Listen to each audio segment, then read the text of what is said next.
I had 2 surgeries for the lift. My boobs are saggy? I don't know. No. Well, that is an issue that, women have to deal with. That's why you get a lift. I've gotten 3 already, and I need another one. I've had 2 boob jobs. I had fake boobs. I had like 3 lifts. I've gotten 3 different implants. I've had 2 boob jobs. Like, mine are fake. I got them done like 3 times. And not all of us fat girls think that way. Like, never once have I been like, oh, you're scared the kids are going to be fat. Like, what? Who wrote that? A man. A man wrote that. I guarantee it. That's why we need a baby, because you have skinny jeans in you, and then my baby would be skinny. Never once have I been like, oh, you're scared the kids are going to be fat. In your future kids, what features do you hope they both inherit from you? Both. They hope they inherit. Oh, what features? Do you hope they inherit from you both? Is features physical? Mm-hmm. I mean, you probably have more skinny jeans. you want to inherit.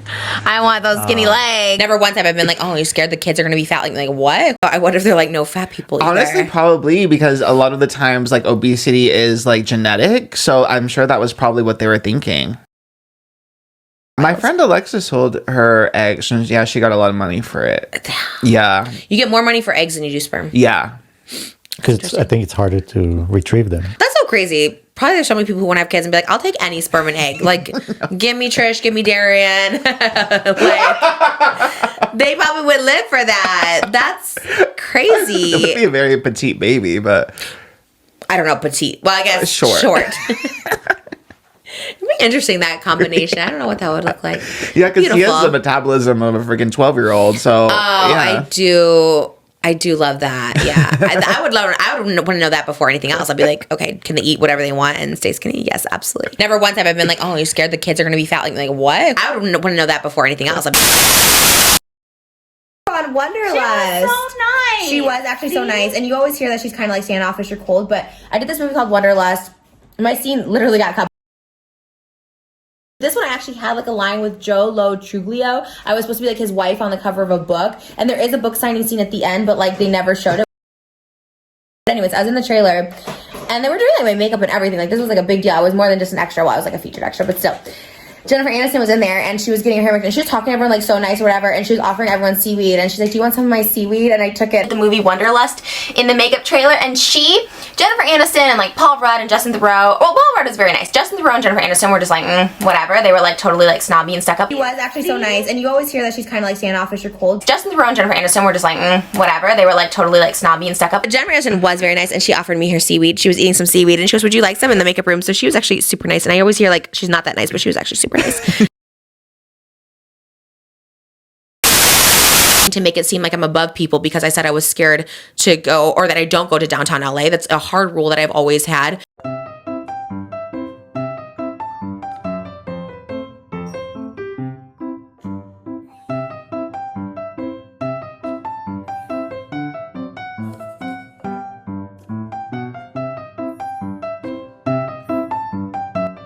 That's a hard rule that I've always had. I just got this at downtown LA. If you guys follow me on Twitter or Facebook, you know that I am starting this film called Wrong Cops today, and I'm really excited, and it was in downtown LA, and originally my call time was like 8 a.m. so like there's just no way I'm going to be able to do a video for today, especially because I wanted to do a video on this topic, which is America's Got Talent, and I'm really excited. So my call time got pushed to noon, so in a couple hours I'll be leaving. I got this from downtown LA.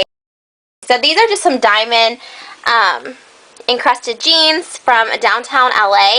I don't know, downtown LA traffic. I had to go pick up a UPS package in downtown. It looks so dreary. Yeah, going downtown, baby. I love the buildings down here. Like, it's kind of a hassle to get down here, but it looks really cool. Oh, parking I'm not looking forward to, but the hustle and bustle. Pink Beast, downtown, what? Alright, guys. Downtown LA, the hustle and bustle. Oh, excuse me.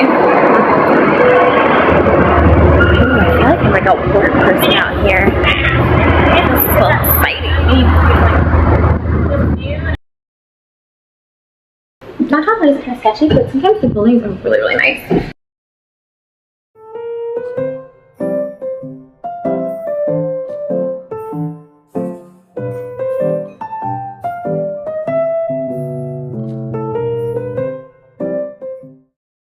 By the way, Anyway, I loved the idea of this shirt until I wore it to downtown LA. Scuzzy people tell me they like my pineapples.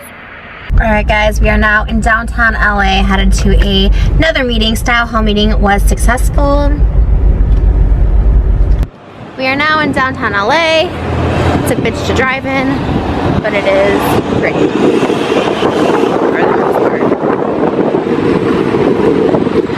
Alright. Now I'm being a city girl. I hate downtown LA. But it's kind of cool to visit. I couldn't live down here.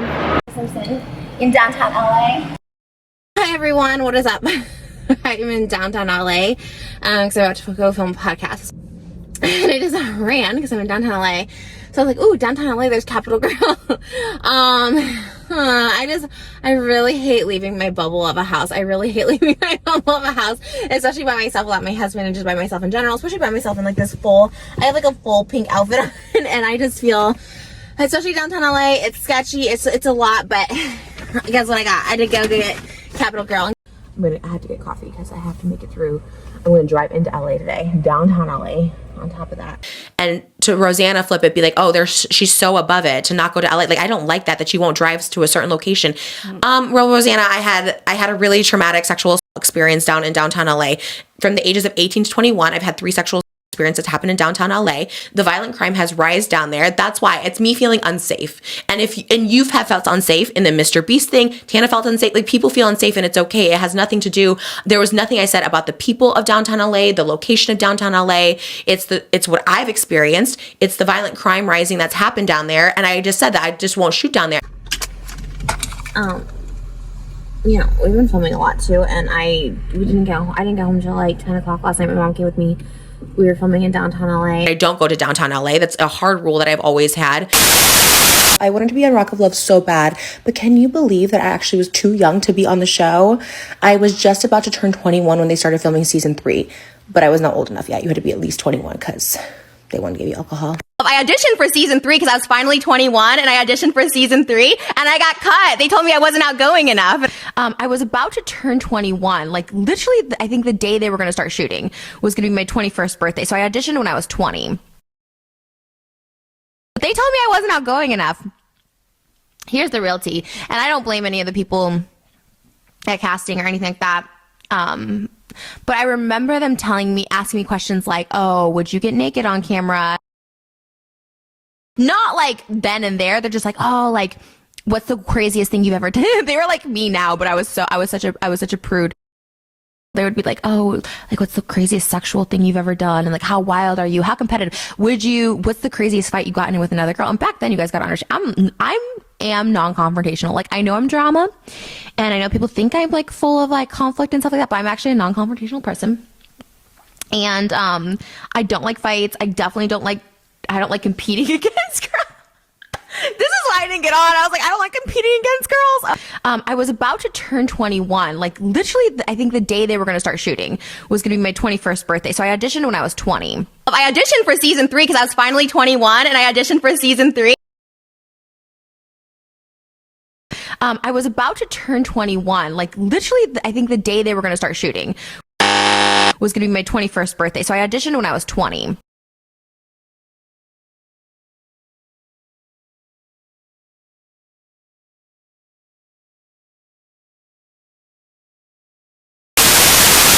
I'm so excited to be back in the UK, specifically London. I haven't been here since 2017 at Celebrity Big Brother. But I was just unwell and I kind of was like untreated unwell. Like, I didn't know what was wrong with me. I mean, I have a lot of things wrong with me. Narcissist, bipolar, borderline personality. The gated is awesome. I love the gated. Yeah, my dad lives in a gated, and I like grew up in a gated with him. So I came from like literal trash, like literal like trailer when I was like 10 years old, and my dad sells this company for like millions of dollars, like literal like trailer. People thought they were so rich in Byron. Like, people thought like Byron people were just like the richest. When you like look back at it, it's like the bougie houses are probably like $200,000 or something. They probably weren't even like that much. We lived in a cul-de-sac. Oh wait, no, we upgraded to a cul-de-sac. No, not a cul-de-sac. What are those called? Well, we did live in a cul-de-sac. Subdivision. Oh, I felt rich. Well, that was rich. That was the upgrade. We started in a cul-de-sac. Crazy? I came from like literal trash, like literal like trailer. I was middle class growing up. The second one you did, I think it was the SLA one, where they were like Sex and Love Addicts? Was it sex rehab? Was it We called it sex rehab. We called it sex rehab. Yeah, that was the one where I was like, and I was very young, but like I related to like the sex love, all that. And then later on, I ended up going to SLA. People think I'm more of a sex driven person than I am. I think I used to like try to make it seem that way, and I never really was. But she's very like me too. I get that. Like, yeah, I try to be over sexual. I was like, I love. But meanwhile, I was like laying there. How come you're so sexually forward? Where does this come from? No, I don't know. There's no reason. I'm not like a feminist or I just like to have sex. Like I honestly just am always like pulsating. Like my vagina always is throbbing. It's very weird. I think there is a condition. I'm not even being funny. I think there's a condition. There might be a condition. I would 100% say that, because I think there's people watching this that would say that you have like a condition, you know, like some sort of mental disorder that feel like drives you.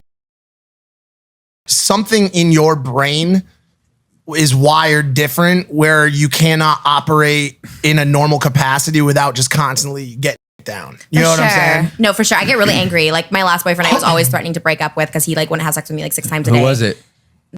He's a, I don't want to say his name because everyone's like, stop talking about. Was it Jason? Yeah. Yeah. You would make Jason have sex with you 6 times a day? Yeah, he got penis injections for me towards the end. He talked about it on his Let's podcast. go. Yeah, he was getting these like penis injections, so he was hard all the time. I think people think I'm more of a sex-driven person than I am. I think I used to like try to make it seem that way, and I never really was. I'm a sex addict, but I just like love it. I'm a nympho, a nymphomaniac. I'm pretty sure I am. I have addictions to everything in my life, and I battle them one by one, and some are good addictions and some are bad addictions. Sex is a good addiction, but you know, as long as you're safe. I think people think I'm more of a sex-driven person than I am. I think I used to like try to make it seem that way, and I never really was. I get really angry. Like my last boyfriend, I was always threatening to break up with because he like wouldn't have sex with me like 6 times a day. People think I'm more of a sex-driven person than I am. I think I used to like try to make it seem that way, and I never really was. I'm a love addict for sure. I'm a sex and love addict. People think I'm more of a sex-driven person than I am. I think I used to like try to make it seem that way, and I never really was. If you guys don't know, hi, I'm Trish. I'm a sex addict. Yeah, I'm basically a sex addict. Wish I would have had a therapist during my relationship. I think we should go to counseling and then we can get married, okay? I don't think so. I don't think we need it. Have you ever gone to the shrink? Yeah, all the time. Me too. I'm over it though. They're always telling me I'm like wrong in what I'm thinking. I'm like, oh. Wish I would have had a therapist during my relationship. Have you ever gone to the shrink? Yeah, all the time. Me too. I'm over it though. I never really did joke about like racist stuff.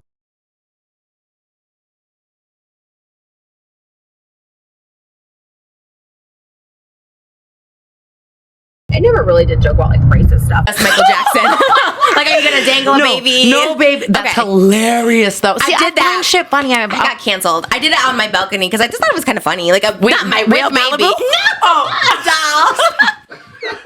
And people canceled me for a doll. I'm like, it's a doll. Okay, if it was Malibu, that'd be wild. But I never really did joke about like racist stuff. I just thought it was kind of funny. Bring up race in general, there's malice behind it, a stereotype or something. So it's so crazy. Like there's no matter how you mean. Anyways, okay. I agree. I agree. Okay. What year is this from, though? His size at the boardwalk. He was 17. He said when he said these. Black woman who's singing. Okay. I wish I was a chubby black woman who sang in a barbershop-style a cappella group.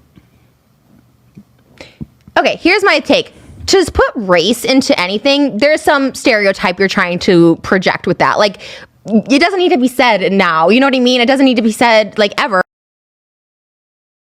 But it's like, you don't just say like, oh, I wish like I was a black woman or a black man. Fun fact, I always wanted to be light-skinned black. It's just like a weird, there's some sort of motivation behind it. It is racist in my opinion.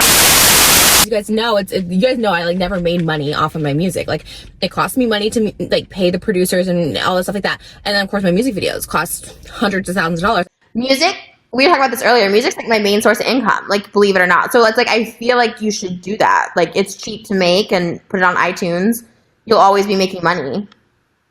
You sell a lot of music? I do, and I didn't think so. I started music out as a joke, and it became my biggest source of income. And I was like, and I love it. So like, it's a win-win. You know what? I've never been to Florida. I've never been to Florida. You know what? I've never been to Florida. I've never been to Florida.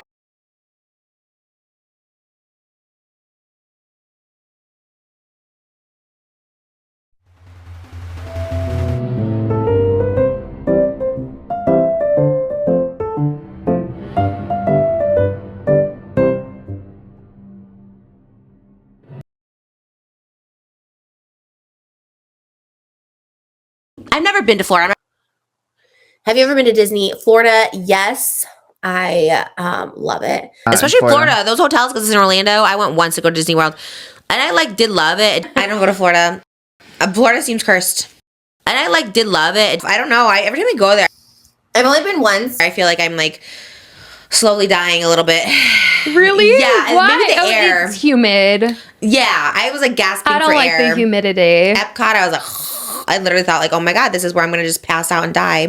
Yeah, Disney World has been a lifelong dream of mine. I've always wanted to go. It did not disappoint. Disney World's low-key a bop. You know what I mean? Yes, I thought I was going to die at the Epcot Center, but I would go back.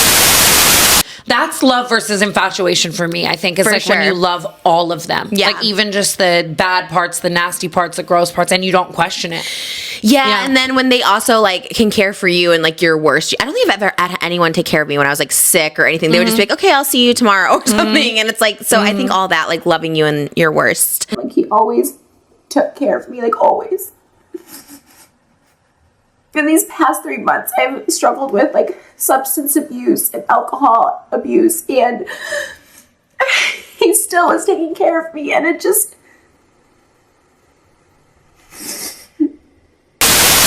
I was a Domino's pizza driver. Domino's, so I mean, at least your expectations are in the right place. I applied twice, and they said no both times. Literally, yeah, they never hired me. What's lower than Domino's worker? Rude. I'm just saying, if you're not qualified to be a Domino's worker, I don't know what the you can do. I guess a stripper, because I got hired as a stripper. Yeah. I'm not kidding you, on my Blonde Sandal Farm J channel, my entire lifetime, I think I made 1.2 million on there. Really? Which is crazy, because I always thought I made so much on YouTube, and I was God, I really did it on AdSense. I swear it was only maybe 1.3 or something. I swear I looked it up the other day. Because I really don't think of a time in my life where I was just making so much money. Back in the day that you got paid so much for those kind of videos. I would get 2 million views on a video and get $200,000. There was a point I would make $500,000 a month off YouTube. It was 2010, 2015. I'm not kidding you, on my Blonde Sandal Farm J channel, my entire lifetime, I think I made 1.2 million on there. I was making so much coin and spending it. I was making so much coin from 2012 to 2015 off of YouTube alone. Crazy. 6 digits a month. I didn't know about this drinking through Epcot thing where you can get drunk. I can't wait to go to Epcot and start drinking. It's set up so you get drunk through Epcot. So you drink at each country. And so you're drunk by the end of it. But that's a known thing, is to drink around the world is what it's called. That's crazy to me. We're going to Epcot now. What are we going to do there? Drink. Just a drink? Rides there too? Oh yeah, rides. Should that be allowed at Disney? Should that be allowed when there's so many little kids? Because it's public intoxication. Totally get being drunk anywhere, but it's this is literally kids around. You could stumble over kids, you could walk on top of a kid. Kids are so little they run into you. And I guess maybe because I have kids now, but even before I had kids, I think it'd be weird to be drunk around kids. You guys, we're going on our first ride at Disneyland today. We are on California, soaring. I'm with Jamesy. Soaring over the world. Soaring over the world. We're so excited. This is our first ride. I'm soaring over Trish. Oh, are you soaring? We had a couple drinks already. We had a shot. We had mojitos. We're going to be soaring in the morning. We're already soaring in the morning.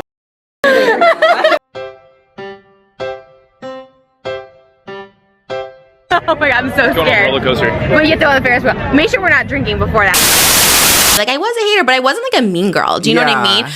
The people who attack people's looks or weight or OnlyFans or whatever. I just feel I never was that. I never was ew, you have a big nose or you're fat or whatever. I don't know. And when I was not happy with myself, I would be that hater. I would be the person to be she's so ugly, she's so fat, she's so gross. I never was that. I never was ew, you have a big nose or you're fat or whatever. I like to go for the low blows at times too. I've been known to have Patty Stanger called me fat on Millionaire Matchmaker. And I went for a low blow and I was well, I can lose weight, girl, but that ugly face, ain't nothing gonna happen with that. It's true, I can lose weight, but ugly is just what you're born with, so girl. I never was that. I never was ew, you have a big nose or you're fat. I heard that biatch talking about my weight.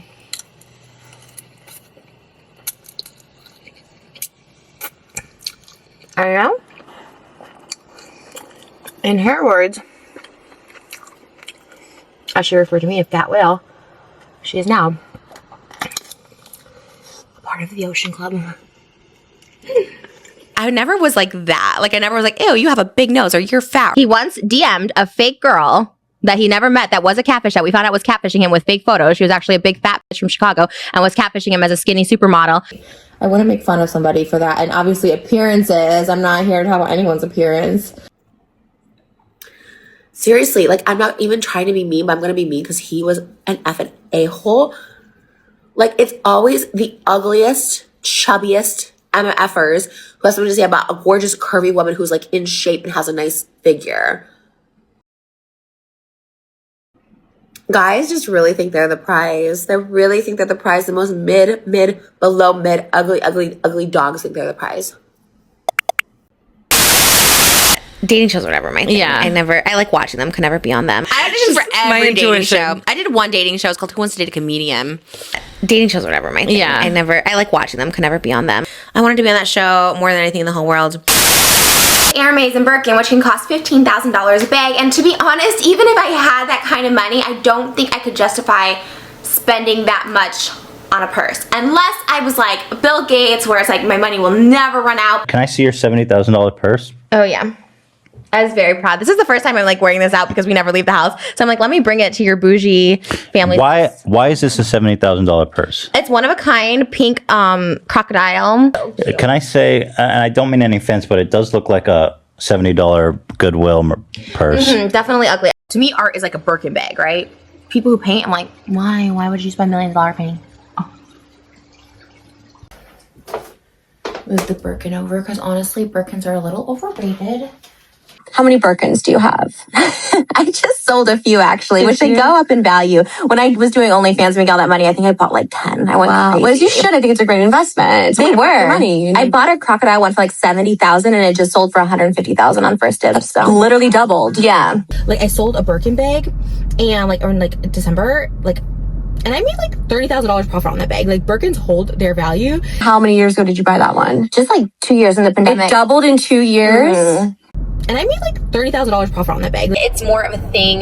One, I work on social media, so obviously a lot of designer things are really cool and trendy and hip. And also I think they're very pretty. Like if I, like, I'm trying to think of like a good example of what I think is ugly. An Hermes Birkin. I don't think it's ugly. And if someone want to give me a Birkin bag, okay, I'll take it. It's a status thing. Cool. But I couldn't picture myself spending $20,000 on a purse. Because to me, it's not that cute.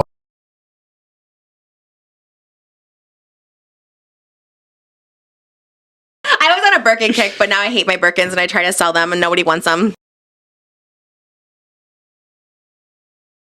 But I thought I had to too because I mean everyone would show off their stuff. So I was like, oh my gosh, I want to get like all these purses and everything and show them off too. It's a status thing. Cool. But I couldn't picture myself spending $20,000 on a purse. And at the end of the day, it become worthless. Which is why I did my Birkin video because I was just like, at the end of the day, like all these are kind of like worthless. You know what I mean? Like they're, I don't know. You just like waste money. Birkins hold their value. As I regret all my Birkin purchases. Did you ever look at Playboy? I don't know. Like as a kid? Your dad like didn't have them or anything? No. Really? Yeah. I've actually never, I mean I think I've seen them online, but I don't think I've ever like, oh my gosh, I've never like looked at a Playboy. I used to like love looking at Playboys and stuff when I was young. I think I've seen them online, but I don't think I've ever like, oh my gosh, I've never like looked at a Playboy. I have a couple different ones. In my lipo section, I was like flat, like it was crazy. Like I came out so skinny. I was like, oh my god. And then I just like, oh, this is great. I can eat whatever I want. No one told me you're supposed to eat healthy. All that money first. And yeah, you definitely have to watch what you eat and you have to continue with exercise and stuff like that. No one told me you're supposed to eat healthy. I lived in Nashville for like 4 years. When I I just bought a house in Nashville. Did you? Really? Mm-hmm. It took me 32 years to buy a house, so I bought two when I turned 32, so. Some people it's real estate. Like, hey, I got some real estate, and yeah, it makes me money and it's cool, like if everything went away. I'd be cool. Like, I have rental properties. Because of Moses, when I met him and I was making all that OnlyFans money, like, he's like, you should, like, save for a house. And I was like, I can never save, like, $4 million. Like, you don't need $4 million. And I was like, really? You were like, hold on, this changes everything. Yeah, it really did, because he had owned property before and I didn't. Like, I have rental properties. The OnlyFans surge in 2020, that gave me this whole new financial freedom of, like, hey, I can save money, I can pay off my taxes, I can buy a house for my mom. Like, I was able to, like, invest. Sometimes TV hosts will want to, like, egg you on, and he was like kind of covering, like, the cameras, like, me from the cameras, like, because I was like, first of all, I'm topless, crying, like, breaking down, and there's a studio audience. There's a studio audience? Yeah. You took your top off in front of a studio audience? Yes, and no one said anything, and What it was were you like, thinking? I don't know, and I was. Were there children there? Maybe. It was at Satakoy Studios. Do you know what that is? It's kind of like that Western studio in Van Nuys. Yeah, I've heard of it. And I just remember Brian Callen being like so nice and just being like, okay, guys, like let's maybe just stop filming. And they like wouldn't stop filming, and he was being so nice to me. And then when we got to the trailer, like, there was a producer who like hounded me to be on the show, and I was just like, that's not airing, like, that's not right, you guys made me take my top off, and it was a big deal. So like, they ended up not airing it, and they gave me like compensation money, and I was like, okay, fine. Like, and they also didn't pay you to be on their show. Like, you were gonna get the money, you're not gonna get it. It's kind of like Shark Tank, you were gonna get it or not. They gave me like compensation money. I'm like 18 or 19. You know, I was young. I was like 21 or something. Or maybe 20. And I was 18 and I'm just starting out in LA. And I was 20 in Van Nuys at the freaking Balboa Studios. It was at Satakoy Studios. Do you know what that is? It's kind of like that Western studio in Van Nuys. What year was that? Here it is, Bank of Hollywood. This was 2010. So it's a little bit before the Me Too movement. Yeah, I guess I was 19. I even said how insecure I was about it and stuff, and so it's like, okay, we want to see it. And you know, it wasn't like unreasonable request, but I had never never done nudity. I never was gonna do nudity. I have never done nudity. I never was gonna do nudity. And I just like cried. I broke down. I literally that night, like I was like actually gonna like myself, like I was in the trailer and I was just like, I'm going to hang myself.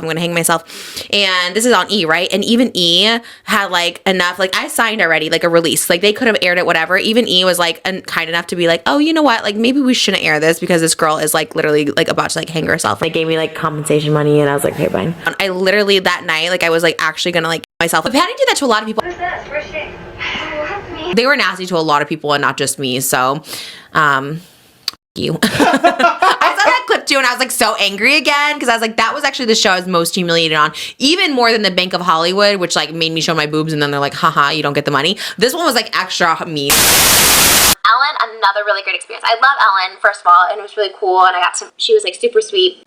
The other people on the show that were also on the hidden talent segment's awesome. It's like my only talent I have is my fast talking, so it was really cool that I got to do it on Ellen's show. Kanye, you're so happy, aren't you? You're so pretty. It's like looking in a mirror. Yeah. You're fantastic. All right.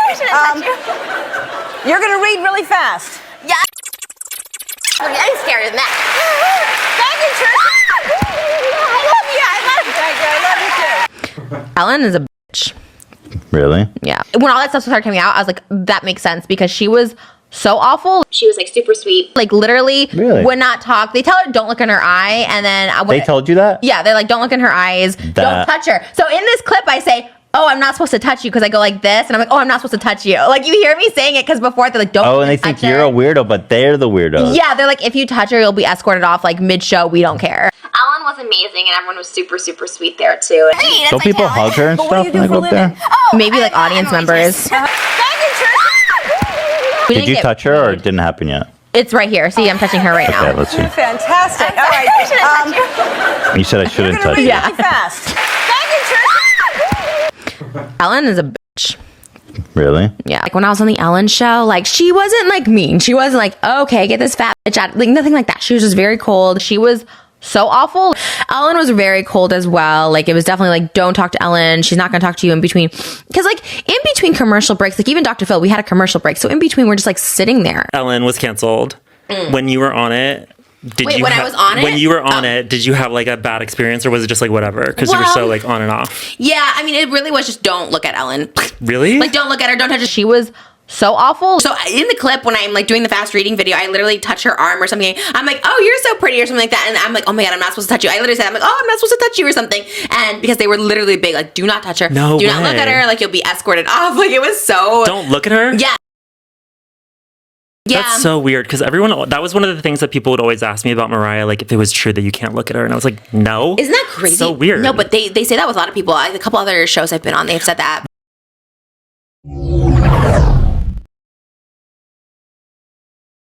She was so awful. Do you really love these people, or you just because I feel like you don't really like Ellen? Oh, Ellen, but I never said I was a fan of Ellen. Well, okay, because you acted like you're like, I can't believe I'm here, I love you, and you're so beautiful. She was so awful. The Ellen show, which I ended up being on, and that was actually a really positive experience.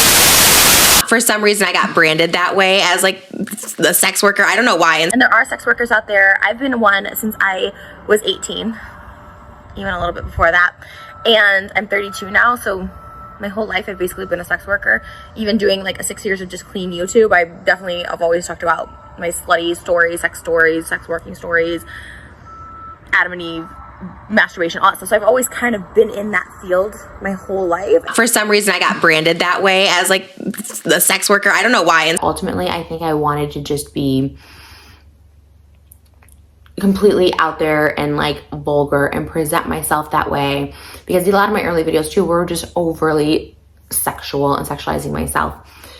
I wasn't boring at 16. I was hella fun. I was a stripper at 16. You were sucking, or well, I wasn't sucking yet. Yeah, I definitely was, but not for money. Not for money. No, I was super good. I never drank. Like, I wasn't having like sex in high school or something like that, because I never was that person. Yeah. You know, I was a sex worker from like before it was legal. You know, at 16 I was. Come on, Tati. I apologize for my Tati Dumb as Hell video. I was on meth at the time, for real. You can see by the scabs on my legs. And we'll talk about my back on meth scars. Everyone thinks that which I didn't really get that either. Everyone's like, oh, she's just back on meth. And I'm like, I don't really get that. I'm just picking my scabs. And my sister's like, that's what meth heads do. I was like, oh. They pick their scabs on their face. That's why they have like such bad faces. Oh, so maybe that's why people think I'm always on meth. Like, I literally tried meth like twice, and everyone, like, ever since then, people are like, she's back on meth. I'm like, okay, like. I used to date men with money and power and status when I was broke, because they could control me, because like they could cheat on me and I couldn't leave because I had no money to leave. Well, I've actually never been in a relationship like that. Like, it's something I can't even fathom. Like, someone's so controlling. To me personally, I think it was like that to me was like a red flag. If someone had money because they want to like control you, control aspects of you, cheat on you. Like, you have to look perfect. You have to do this. They get all the power. They make all the rules. To rock Zerwanka, why didn't you finish college if it came so easy? That's actually a really great question. It actually did come really easy to me. Too easy. I was very bored with it, and I felt like it wasn't a challenge. And honestly, it felt like it had nothing to do with what I wanted to do. I was taking history classes and math classes. When I went to community college for like literally 2 weeks, they put me in like the basic algebra class, and I had no idea what was happening. I've never felt more dumb in my life. I was like, I really have no clue what any of this means. I can't even get past the first question in a workbook. Like, there's no way I'm going to be able to do college. It actually did come really easy to me. Too easy. I was very bored with it, and I felt like it wasn't a challenge. If your child is too dumb to get into college is not going to be for them. And I'm saying this as someone who went to community college and flopped the first 2 weeks because I had no math classes in high school, because I was literally too dumb to understand like algebra. I had no math classes in high school. I took half a semester in college, and I never took one math class in high school, so they did like an algebra. You didn't have to take math? I don't know. I graduated, so well, apparently not. It was the most bizarre thing. I just took a lot of gym classes. I was in like 3 gym classes my senior year. I'm telling you, I'm from Illinois. They didn't teach us history or math or anything. I always thought that in school when we were learning math or science. I'm like, I'm never going to use this. Like, I just had like the worst step-parent experience in every field, like stepdad, stepmom, like absolutely horrible everything. And they would never let me be with my dad or my mom separate. So I just like have the worst ingrained. I know there's lots of parents. I didn't know that about you. Oh yeah. I had a few stepdads, and then I have a stepmom.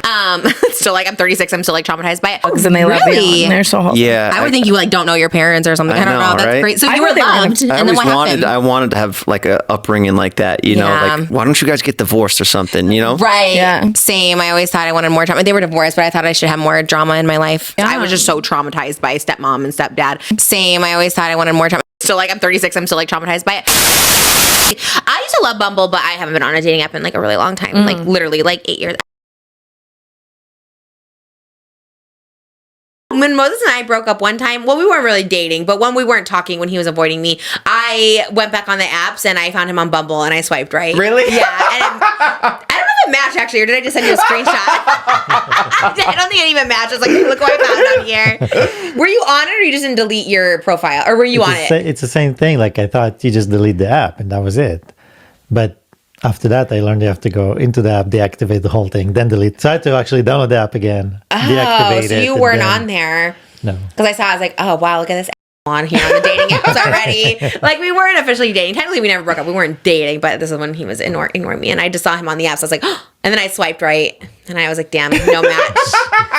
Huh? I think we matched. Did we? Yeah. No. That means you would have swiped right on me before? Probably, no, you yeah. didn't see me. Because I think, yeah. You saw me in the apps before we met. No, not before we met, after. Oh, so you were ignoring me, but then you saw me in the app and you're like, okay, let's No, let's like, match. I don't know what it was, but we matched. Yeah, I don't know. I haven't been on a dating app in like a really long time. Like literally like 8 years.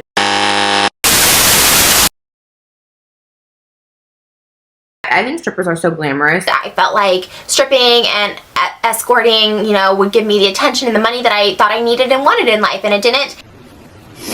There's very few things that I'm like, I wish it had happened, like stripping and escort, like, you know, those things. I'm like, whatever, I'm glad they happened. They were fun, gave me attention, I met cool people, made money. Being a stripper, I regret. I learned a lot, and I think it made me a stronger person, but I think it also messed with my mental state a lot as well.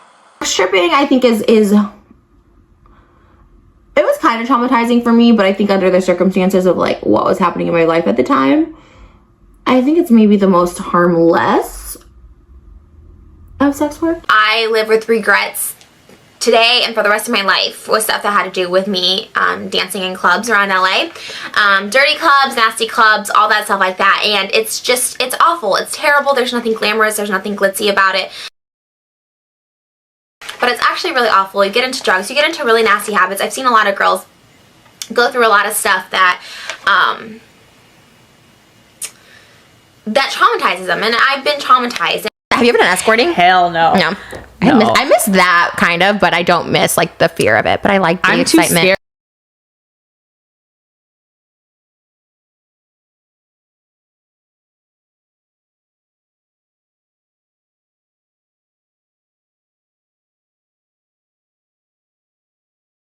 You know, those things, I'm like, whatever, I'm glad they happened. They were fun, gave me attention, I met cool people, made money. I hated stripping and escorting, and Maybe I'm just a really bad stripper. I would say maybe like $100. Yeah. I wasn't good. I mean, I don't know. There was something about it that I didn't make a lot of money, but it was fun. I hated it. But it was fun. I smoke just to be like with a guy. There's a guy that I used to smoke a lot. I've never done weed. I don't know how you say it. Smoke weed. I've never. Up weed, yeah. Yeah, I don't know. I have Tommy Chong on tomorrow, so I'm gonna ask him. I don't know how to smoke it because I'll smoke like my friend Jeffrey's he's really big into weed, and I try to smoke it. I just don't think I know how to inhale properly. Yeah, well, I wouldn't say. I mean, I think at this point in your life, you probably know that you don't like it because you've smoked and didn't like it. Is it? I don't think I know how to do it because I never get high. I don't think. Really? I don't think it gets in me. What were we smoking? What is that? Oh my god, it's a hybrid marijuana full THC pen. And we were smoking it, and I was like, "Oh my god!" Yeah, so we got really lit during the podcast. Like literally, my eyes. I feel like weed and alcohol are fine. Yeah. Do you have a medical marijuana card? Yeah, of course. I don't want to get in trouble for that bullshit. I smoke just to be like with a guy. There's a guy that I used to smoke a lot. It's legal now here in California to smoke weed, but I've had a medical marijuana license for a couple of years. Back problems and to get off painkillers. I've smoked weed and stuff like that. And obviously, like, I did do it for medicinal purposes, and sometimes you would just do it for recreational, but it kind of was like a combination. I don't think I do it right. I don't think I know how to, is it inhaling? I don't know how to swallow it. Honestly, me too. Never got it right. Yeah, when I was trying to be cool back in the day and like fit in with the WeHo gays, I was trying to, but I would have to pretend because I'm like, I don't think I'm inhaling it the right way. I'm just gonna, I think you just swallow it. I don't know. Someone was trying to teach me that like you take it in and go, and then blow it out. I think, but I never got high off of it. I've eaten edibles where, and sometimes if I eat too many edibles or I get too high or whatever like that, I usually just like kind of fall over or something, or like, I don't know, I don't usually get sick. I get like really like dizzy, and like then I'm like kind of like I sleep it off or whatever. I forgot it. I could have slated edible though, because that was easy, just eat it, you know, but. I don't think I do it quite right. And I was always so embarrassed when people would have like I don't know what you can say on here. I don't want to get like things, but like the big glass things, you know. Oh, but yes. So I never knew how to do that either because it was so complicated. It's like this and big the lighters and stuff. Forget is bad, it. Yeah, I don't know. Like you're all very genius that know how to do that. Never worked with weed for me. That's why I always said I either smoked it wrong or something, or maybe I'm just like my body doesn't do it. I could never get a high off of any of that, like gummies, nothing. I remember we'd do it and I'd just be like, I feel nothing. I don't know. I guess my body has a tolerance to it, even though I never really smoke it more than like once or twice. And even when I've smoked a couple of times, I a couple of times, who are you kidding? But I guess you were doing stuff harder than weed, so maybe yeah, maybe like, that'll we can't do get it. this girl. That is probably true. I could never get a high off of any of that, like gummies, nothing. I could never get a high off of any of that, like gummies, nothing. Yesterday was 420. I definitely smoked. I definitely got high. But yeah, I definitely got high. But I never got high. Even like weed, which I'm not into because it never affected me. And I was like, I don't know if like I just have a really high tolerance or what, but like I could have a full on edible and it never affects me. I never really smoke it more than like once or twice. I never really smoke it more than like once or twice. I have smoked with countless people that I trusted and loved. I never smoke weed ever. I don't do any weed stuff. She's such a farce, honestly. What's that? And then, like fake? a liar. You think I smoke weed? You used to? Oh yeah, like when I'm with somebody. Like I have my marijuana medical card. And rightfully so. Some people can get theirs just for the craziest reasons. I do have mine for legit reasons, and I have been known to smoke pot the past couple years. I feel like I'm literally like the Hunger Games right now, presenting myself to be in the thing. I've never seen it. I just know that's kind of how it works. But You haven't seen the new one? I haven't seen any of them. Like Hunger Games. Okay, those are things I don't like. Like I saw them and I don't like them. I haven't seen any of them. I like Hunger Games. Did you ever see Hunger Games? Yeah. You did? You like it? I don't know. It's not like that memorable in my mind. That wasn't good. That was like after Twilight. I didn't like that. Like again, I've been doing social media professionally since I was 17. I'm 31 now. At 17, I was still in Illinois. I don't know. Social media wasn't even around. But I started my YouTube when I was 18. After I quit college, it was the fall of 2006 or maybe really early 2007. Trish has been doing YouTube since like the beginning. The beginning? Mm-hmm. What year? 2005. So when you started, what was it like? There was no videos. I think I was literally the 24th video posted on YouTube ever. No. Yeah. Because you remember PhotoBucket? My PhotoBucket account got suspended, and the only way you could post on MySpace was if you had an HTML code for the video, and YouTube was the only site that offered the HTML besides PhotoBucket. And so that's why I started. But I remember it said like you're the 24th video on this like platform. No. 18 years old, I posted my first video on YouTube. What year did you start doing YouTube? 2007 was my first one. 2007. January 3rd, 2007. What year? 2005. I've been on YouTube. My first YouTube video, I was 18 years old. Like, who introduced you to YouTube? Who told you about it? Nobody. And I tell the story and people don't believe me, and I swear it's like true. Like I don't know how you can look this up, but like I started like I had a YouTube like channel before mine, like I don't know, like 2005, like right when it started. Yeah. Like literally there was like maybe 3 videos on the platform. I'm not even kidding. There was maybe 3 videos out there. There was no videos. I think I was literally the 24th video posted on YouTube ever. And the reason I found it is because I was posting videos to my MySpace page, and my PhotoBucket account. Do you remember PhotoBucket where you could like, Yeah. So my PhotoBucket account got like deleted because I was posting like nudes on there or something. And so it got deleted, and the only way, so I Googled like videos to post with HTML code. And back in the day, YouTube would give you an HTML code to embed your videos into your MySpace page. So that's how I found it. I like Googled it, and like, so I started posting videos, but it wasn't until like 2007 that I actually like started like posting regularly. This is a 100% true story because I think I found the platform in 2005. Like I think my account might be 2005, but I didn't post a video in 2006. Before YouTube was even made. No, actually though, like when I The saw day it was made. No, not kidding. I'm not kidding. I say this all the time to people. There was literally like 10 videos. There was no videos. I think I was literally the 24th video posted on YouTube ever. Literally there was like maybe 3 videos on the platform. I'm not even kidding. There was maybe 3 videos out there. There was literally like 10 videos because it wasn't even YouTube. Trisha. I swear. Okay, this is the truth because I was on PhotoBucket for MySpace. But then I got banned from photo booking. I don't even know why I wasn't even problematic back then, but like something I got banned. So I just typed in like literally like YouTube, like HTML code sharing, like whatever. And I swear, YouTube was the first one that popped up. So I like got the account. I remember I was living in Hollywood by myself, like so bored with life, and I just remember like looking for it, and then like, no, I swear. I started 2007. Like I think my account might be 2005, but I didn't post a video 2006. My first video ever was me rapping to Vanilla Ice. I remember I was living in Hollywood by myself. I moved out to LA at 18. How long have you had a YouTube? Like, did you become famous on YouTube? I don't know. I guess just everything. Yeah, like I've had it since I was 18, so like 2006. I've been on YouTube since 2007. I've been on YouTube since I was literally 18 years old. Was my first video, January 2007. Like I've had it since I was 18, so like 2006. My first was 2007. YouTube started right when I turned 18. I was like 2006, and I just turned 18. I started YouTube in January 2007. I just saw Death Becomes Her the other day, the movie. I never had seen it. Yeah, they were doing Quentin Tarantino. They were doing Death Becomes Her. Death Becomes Her is weirdly becoming like a thing now for all these young people. I loved it as a kid. Yeah. But it's like weird that it's like making its comeback. I love it. It's on Broadway right now too, actually, with Megan Hilty. It's like so weird. It's like coming back, but I love it. It's just like, oh god, the original Meryl Streep. Have you seen it? Goldie Hawn? Yeah. So good. Did you ever see Death Becomes Her? No.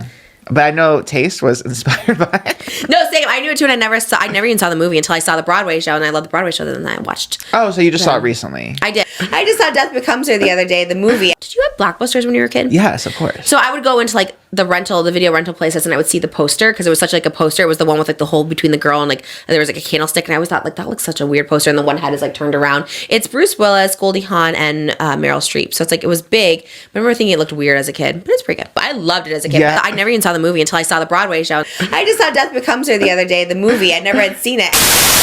It actually was 2021 when I had like an actual psychotic break.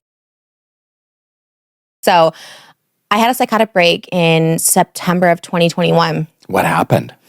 I went online. It's deleted now. I just went on Twitter. It wasn't even YouTube. And I just was like screaming, sobbing. Like I couldn't control myself. Like I couldn't breathe.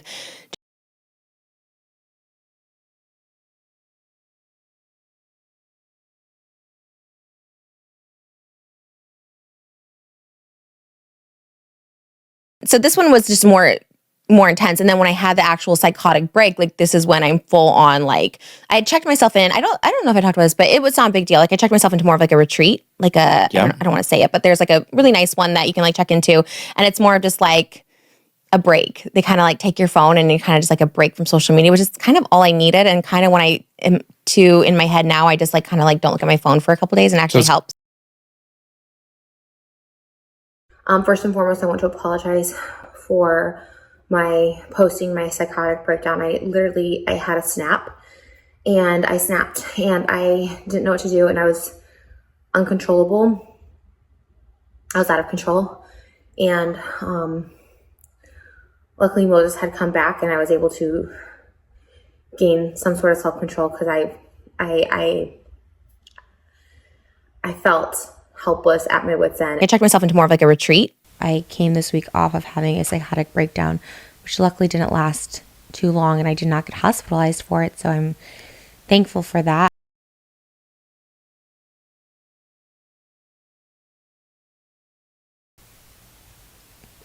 This past week has been in not only the psychotic breakdown, but also the